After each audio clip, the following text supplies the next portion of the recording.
बिस्मिल्लाहिर्रहमानिर्रहीम अस्सलाम वालेकुम। Welcome to my channel Oxford Learning. और आज जिस टॉपिक पे मुझे बात करनी है it's about the complexities in your homework.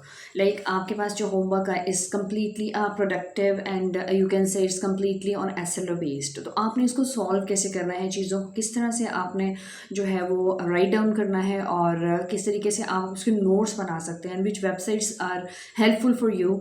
और स्पेशली मैं ये कोशिश करूँगी कि मैं आपको थोड़े से उसके आइडियाज़ देता हूँ। I am not going to solve all the things, but I am just going to just give you some ideas that how you can just make perfect notes without errors and without mistakes.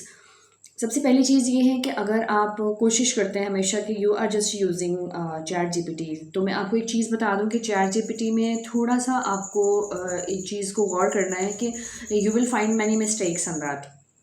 आप completely ChatGPT पे rely नहीं कर सकते because आपको लगता है कि you are just copying and pasting things. तो होमवर्क का पर्पज़ क्या होता है कि just enhance your languages, enhance your knowledge. आपको एक ऐसा इजी अगर टास्क मिलता है तो you will just do it in seconds और मिनट्स और सम 2 or 3 days। तो आपको लर्निंग का जो प्लेटफॉर्म है ना वो बहुत कम मिलेगा। तो मैं सबसे पहली जो चीज़ कहना चाहूँगी वो ये कहना चाहूँगी कि आप अपनी कोशिश से उसको काम करें। ये ज़रूरी नहीं होता कि that you are just going to do some accurate work और आपने बहुत ही प्रॉपरली उसके ऊपर काम करना है। जैसे कि मैं हिस्ट्री और जियो की बात करती हूँ या मैं कंप्यूटर साइंस के प्रोजेक्ट्स की बात करती हूँ। क्लास 7 में बायोमेट्रिक्स का जो है वो टॉपिक आया है और इसके अलावा काफ़ी सारे ऐसे टॉपिक्स हैं जिनके ऊपर आपने कुछ रिसर्च वर्क करके उसके बाद आपने वर्ड के कुछ डॉक्यूमेंट्स क्रिएट करने हैं। तो वर्ड के डॉक्यूमेंट्स हम कलरफुल किस तरीके से बना सकते हैं वो मैं थोड़ा सा आपको गाइड करूँगी इसके बारे में। लेकिन इस वीडियो में I am just going to tell you कुछ टिप्स देना चाहूँगी कि आप किस तरीके से जो है वो अपने होमवर्क को बहुत ही अच्छा और खूबसूरत तरीके से डिज़ाइन कर सकते हैं विदाउट एरर्स मिस्टेक्स। पहली चीज़ ये है कि if you are going to make some posters, जैसे कि जियोग्राफी में आपके पास कुछ पोस्टर्स हैं जिनको आपने डिज़ाइन करना है, तो आपने उनको थ्रू कैनवा करना है।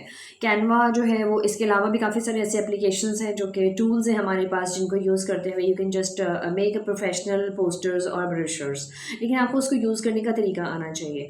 बहुत बार ऐसा होता है कि we just choose the things और आपको लगता है कि वो जो है वो पेड है, आपको उसको डॉलर्स पे करने हैं। लेकिन उसमें ये चीज़ होती है, मैं एक चीज़ बता दूँ आपको, एवरीथिंग इज़ नॉट पेटेंट।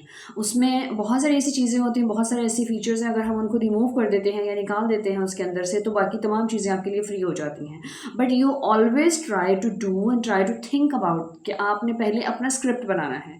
आपने first of all just need, अगर आपको बहुत ज़्यादा लगता है कि you are not good in English and you are unable to write down something, तो आप सबसे पहले ये चीज़ करें कि चैट जीपीटी की बजाय आप इसका मेटा एआई टूल यूज़ करें और आप एक प्रॉपर कीवर्ड लिखें। जैसे कि अगर आपने जियोग्राफी में अगर आपने कॉन्टिनेंट्स के बारे में सर्च करनी है तो do right the proper keyword कि आपको जो है वो किस कॉन्टिनेंट के बारे में चाहिए।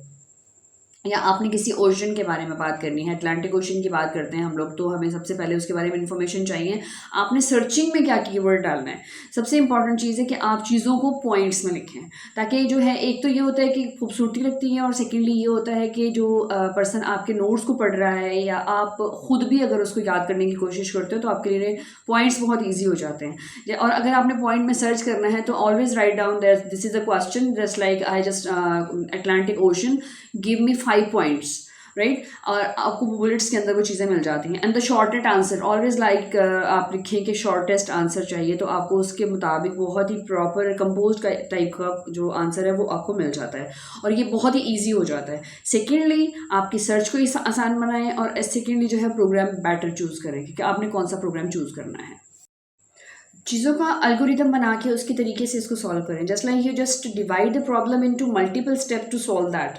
इससे ये होगा कि आप एक तो आपको लगेगा, सबसे पहले आप अपनी चेकलिस्ट बनाएंगे। जस्ट मेक अ चेकलिस्ट अपने रजिस्टर या जहाँ पे भी आप कर रहे हो, अपने जहाँ पे भी आपने उसको सॉल्व करना है, you just make a checklist on the front page कि आपकी ये चीज़ें हैं and you are going to do it. And after that जो चीज़ें आप करते जा रहे हैं, आपने रिसर्च वर्क करना है। आपका मकसद जो होमवर्क का है वो ये होना चाहिए कि that you are just gaining knowledge, extra knowledge. It doesn't mean that you are going to accomplish the task, right. वो सब आप कर सकते हो, आप कॉपी पेस्ट से भी कर सकते हो। तो बट मेरी सजेशन ये है कि don't try to copy paste the things, उससे आपको फ़ायदा नहीं होगा। Try to learn something. आपको एक डिफिकल्ट टास्क मिला है जिसके ऊपर आप रिसर्च वर्क कर सकते हैं, आप उन चीज़ों को जो है वो लेके आएँ और अपने बेटर पॉइंट्स दें। उससे ये होगा कि आपके मार्क्स का तो मसला नहीं है इसके अंदर, मतलब you are not getting the marks of this homework but this is just an assignment to do something different that you are just going to enhance your knowledge accordingly. So just search it properly. उसके बाद मैं आपको बताऊंगी थोड़ी सी, मैं next video में इंशाल्लाह ताला I will just give you some tips कि आप किस तरीके से जो है अपने होमवर्क को बहुत ही प्रॉपर तरीके से and in by using the best programs you can do it. तो आपने उस तरीके से इनको जो है वो सॉल्व करना है, और आप किस तरीके से कंपोज फॉर्म में, दैट अगर आपका हिस्ट्री है, जियो है, computer science, Urdu, whatever you are just going to do, just do it in a precise form.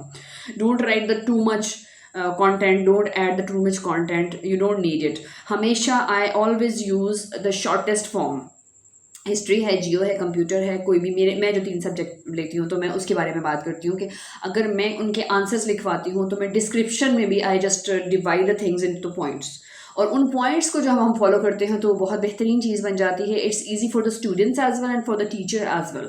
और सेकेंडली ये होता है कि अंडरस्टैंडिंग लेवल जो है ना, उसमें आपको ये नहीं लगता कि this is the most important difficult subject and I am just unable to do it. So just apply these techniques.